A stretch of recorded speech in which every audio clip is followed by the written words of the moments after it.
Welcome to Music in the Shadow of Disease, famous last gasps for the Opera Cedar Rapids. I'm Karen Wachsmuth, Associate Director and Music Lecturer at the University of Iowa.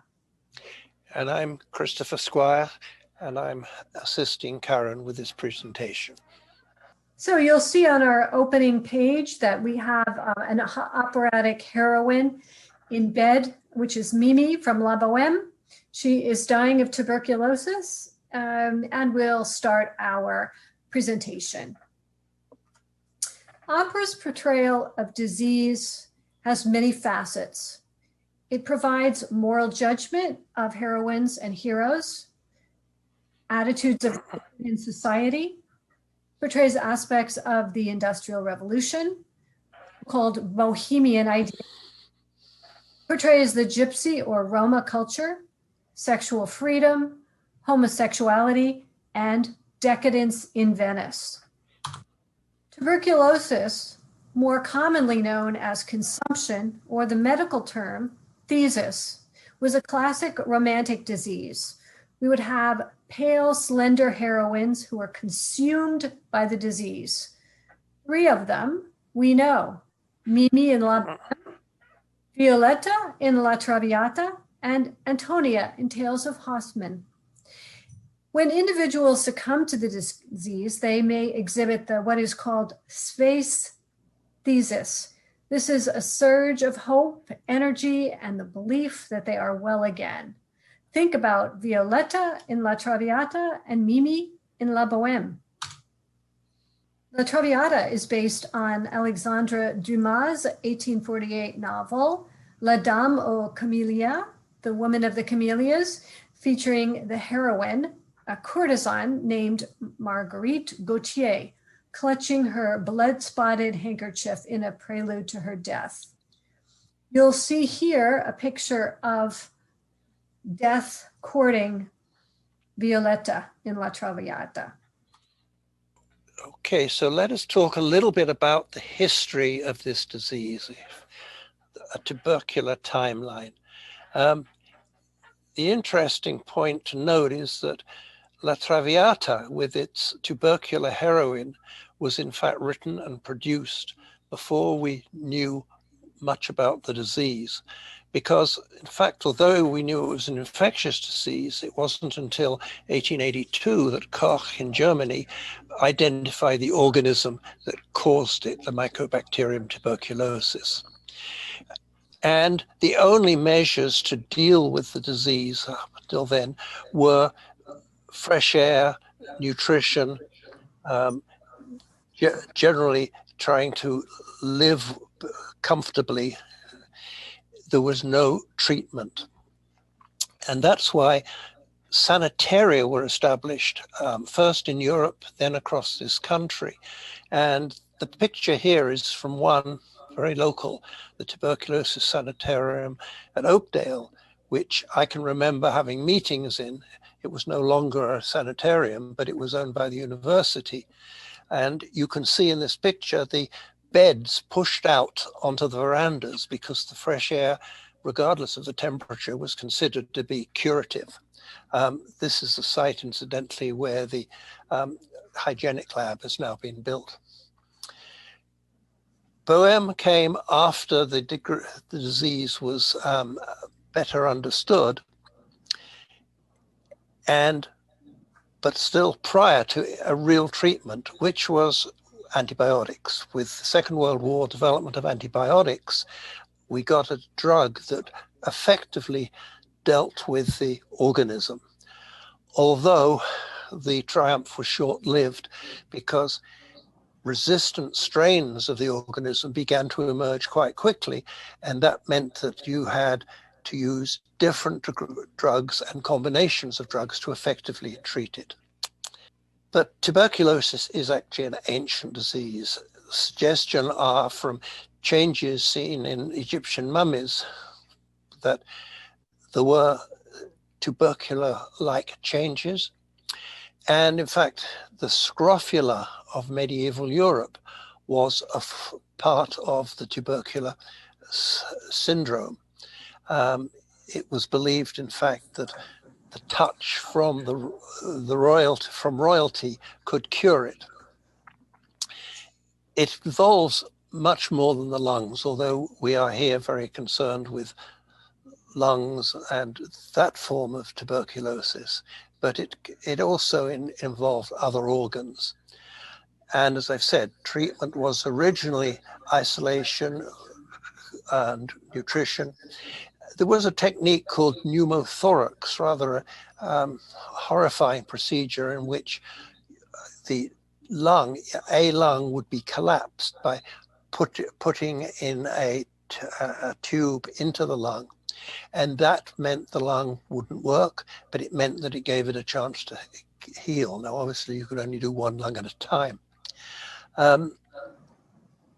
As we've also mentioned, Koch had identified the organism in 1882, and we then had antibiotics that were specific in the 1940s.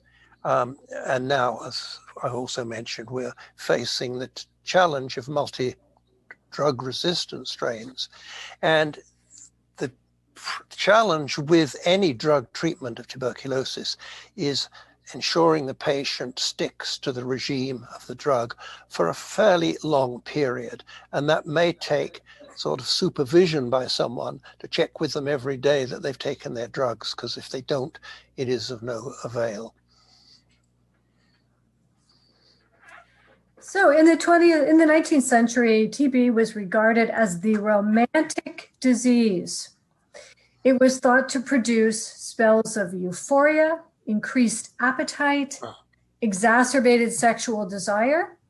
It was also imagined to be an aphrodisiac and to confer extraordinary powers of seduction. Many of these ideas are taken from a wonderful book by Linda and Michael Hutchin called Opera, Desire, Disease, Death. Phthisic beauty and tipo traviata, or the traviata type, are both examples of a romanticization and sensationalization of a disease that was the single most common cause of death at the time. This erotic appeal of tubercular women, or phthisic beauties by French and Germans, was represented by extreme thinness, a long neck and hands, shining eyes, pale skin, and red cheeks. And of course, tipo traviata became a kind of code word for the traviata type who was suffering from tuberculosis. You can see in our illustration, this is what someone would look like. Opera paints a very different portrait than the one that we see here, where the consumptive's death and suffering was very, very physical in nature. Breathing is labored and painful. Swelling of joints and loss of weight caused people to be immobile, and they often subsided on opium, one of the drugs of the time, and whiskey.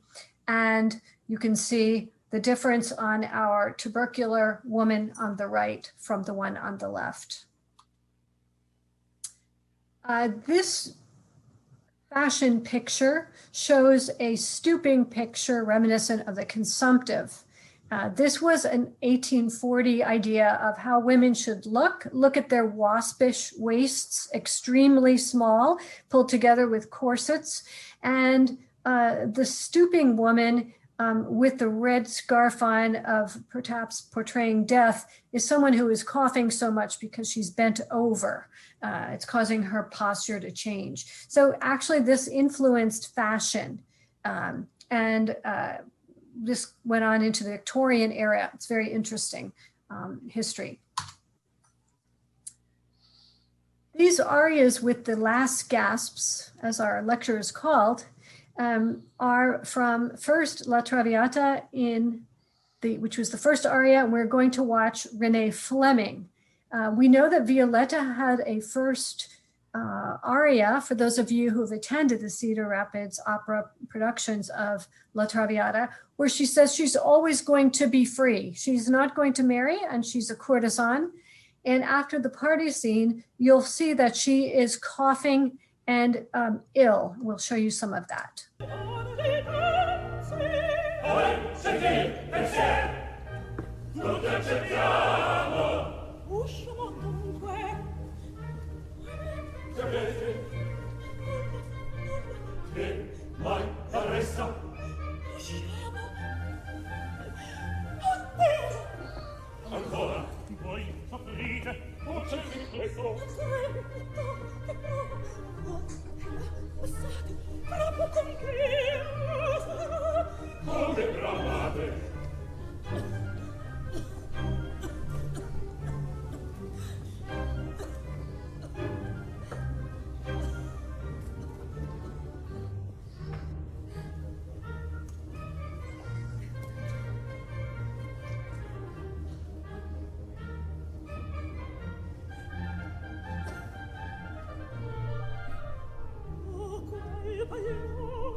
End of La Traviata, where she has her space thesis and begins to the end of her death scene, where she has enormous hope that she can live a life with her lover Alfredo.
Now to the Puccini La Boheme finale with Angela Gorgio, and she will be singing the final aria from her bed.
So, to get back to the end of the space thesis section, you see both heroines have sort of toppled over, and we are no longer able to see them retain their earlier energy.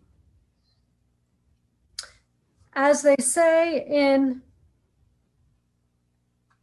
La Traviata, croce delizia al cor, the cross, the delicious cross of love. We've talked a bit about how to treat tuberculosis. And although we have effective antibiotics, as we've said already, the existence of antibiotic-resistant disease is making tuberculosis what the World Health Organization has called the world's deadliest disease. And even though we are now seeing new pandemics and an incredible death toll from coronavirus, we have to remember that overall and over time, tuberculosis has been the world's deadliest disease, as the WHO has said. And still, we have 1 million deaths reported every year.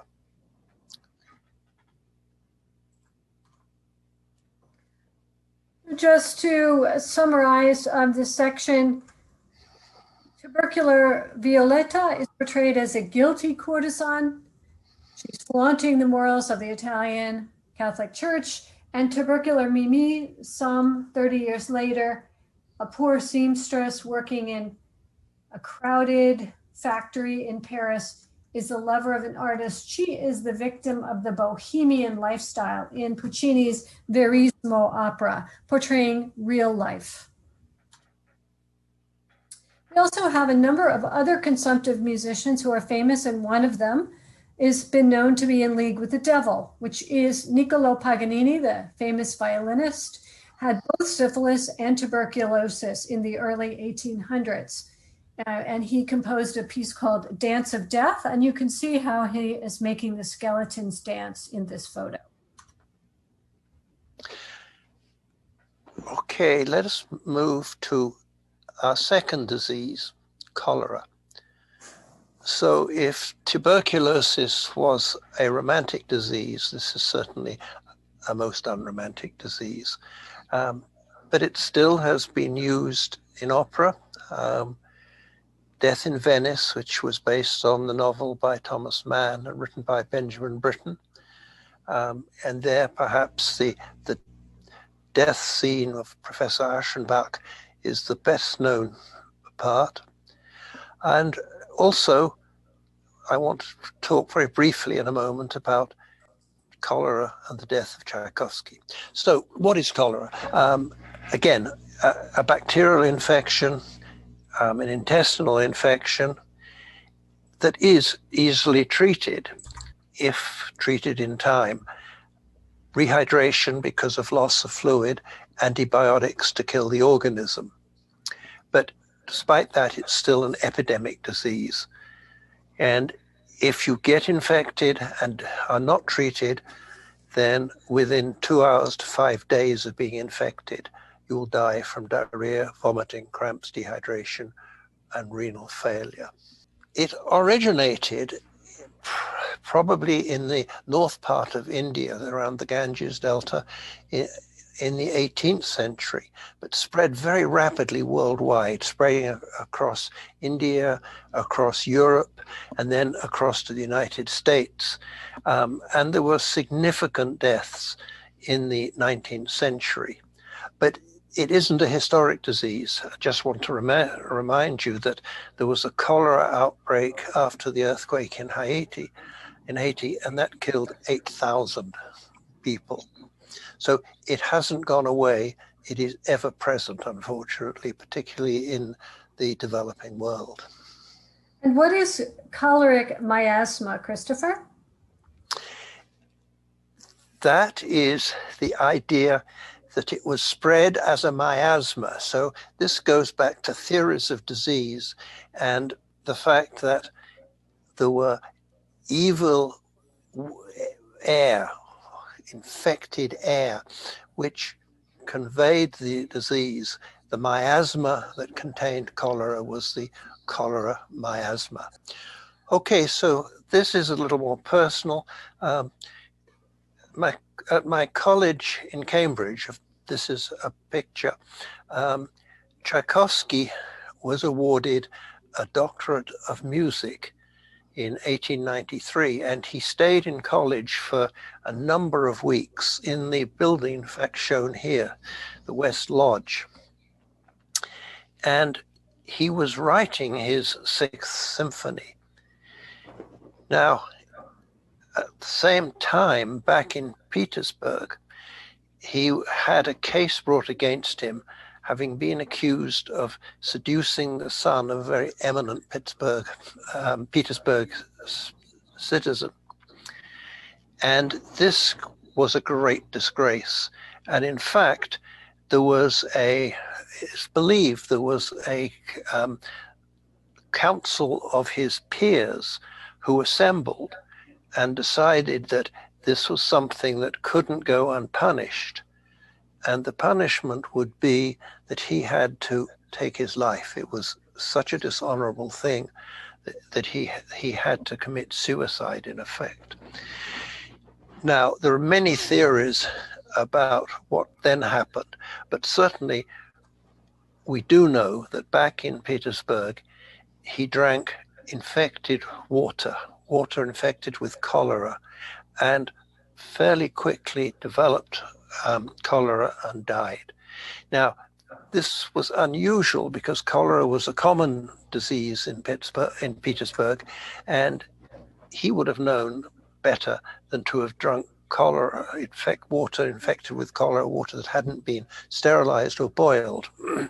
And so it is quite likely that he did that fully aware of the consequences. In fact, it was the means for his suicide. There's other suggestions, but this is one of the more interesting ones. So the idea of cholera comes to the fore in Death in Venice, the opera by Benjamin Britten. And this is based on the novella by Thomas Mann about a professor who is secretly gay and goes to Venice for a vacation, dies of cholera as he gives in to his homosexual longings. So we're going to listen to a little bit of Benjamin Britten's opera.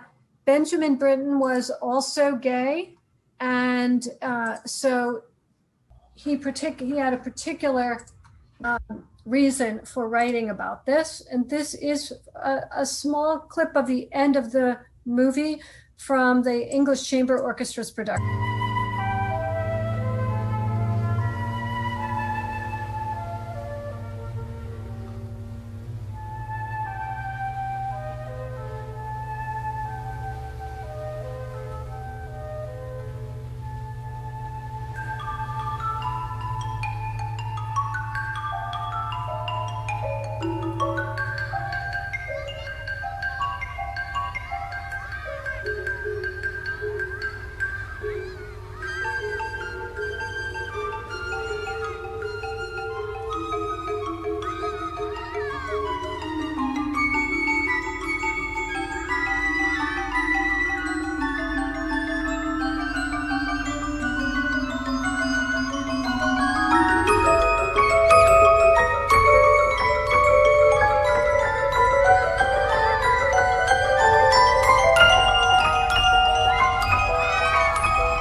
So to return,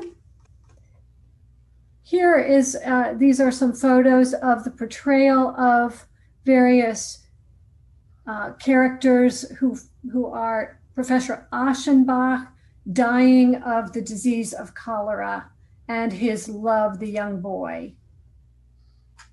Now we'll move on to our last disease, cigarettes, sexuality, and death. So there are cigarette smoking is a very important motto, a very important activity in a couple of operas, and we'll show you two of them. And Professor Squier is an authority on smoking. So you'll see on the left, we have our famous aria, our famous opera heroine, which is Carmen. And that was a portrayal of Risa Stevens in the old days, who was a very famous soprano singing the part of Carmen.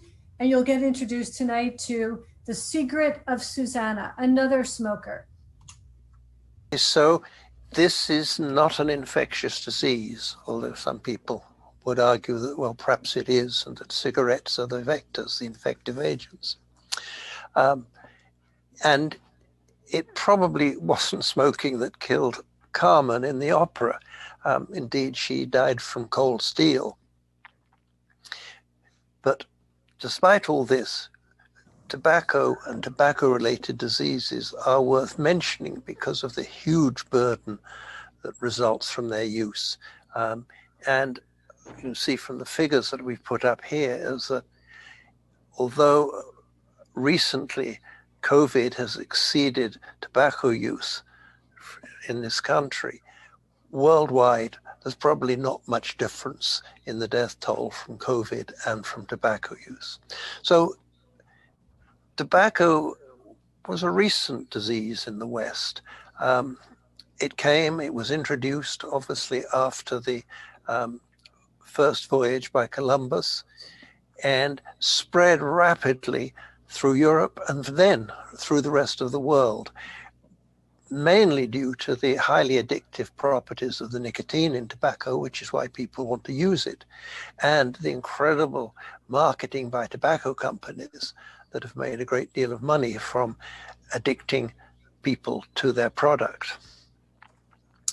And so we'll go on to listen to a little bit of Carmen now.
Susanna and Her Secret.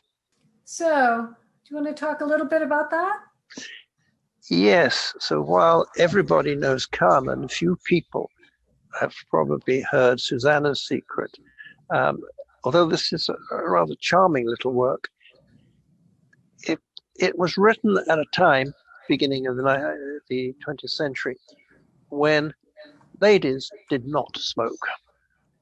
And so when Susanna started smelling of tobacco and coming home reeking of tobacco, her husband jumped to the natural conclusion that it was from a man. She was having an affair, and he set out to watch her and spied on her, and finally seeing her in a room in a chair with smoke coming out of the chair, thought, aha, caught in flagrante delicti, and jumped upon her, only to find that all that she'd got in her arms or in her hand was a cigarette.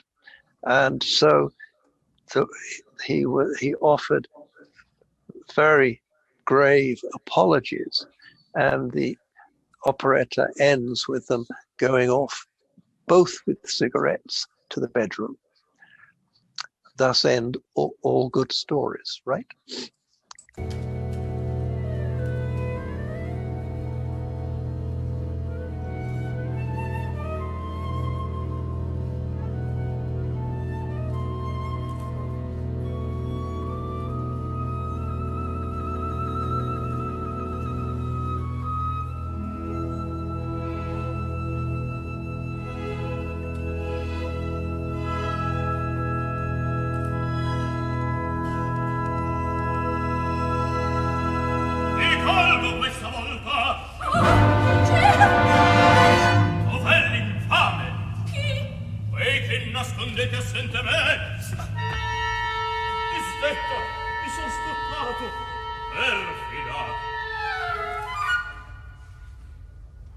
Cosa nascondi là?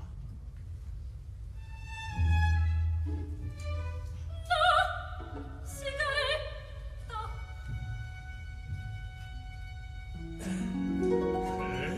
Tu fumavi?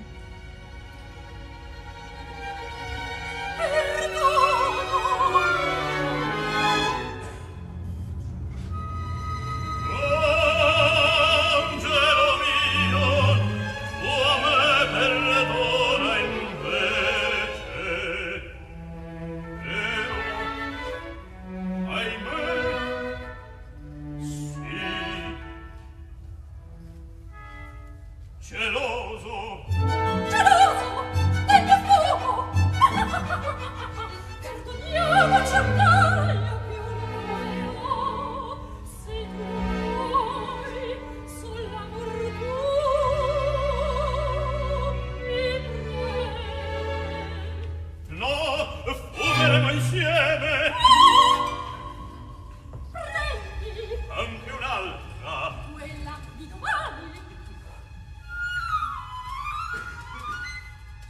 Birichina! Caro sposo, fumerai, Ti proverò! mi farai mai più geloso. Non mia cara! Fumerò! Dunque tu, questo amor, e con me cose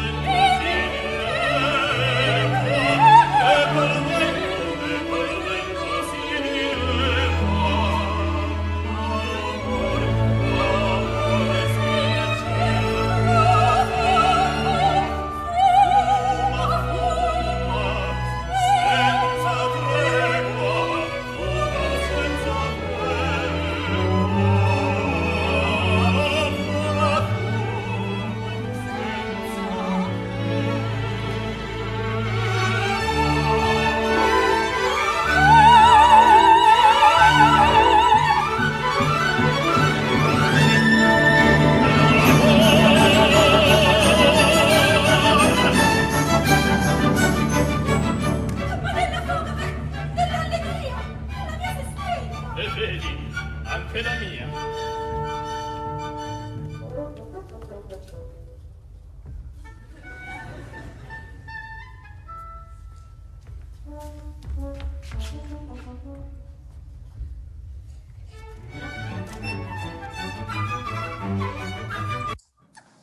That's actually a great ending. So even though there are no subtitles there, we don't really need them. No. So coming to the conclusion, what is the importance of opera? Operas seek to come to terms with contemporary societal, personal, and religious issues. Epidemics and pandemics are still with us. For example, the HIV/AIDS 1980s musical Rent presents a modern version of La Boheme. And Professor Squier?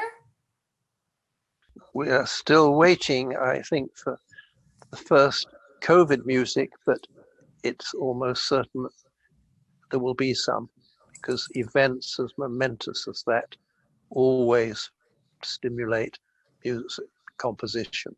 Some of those have already been written, and we'll just play one of them for you.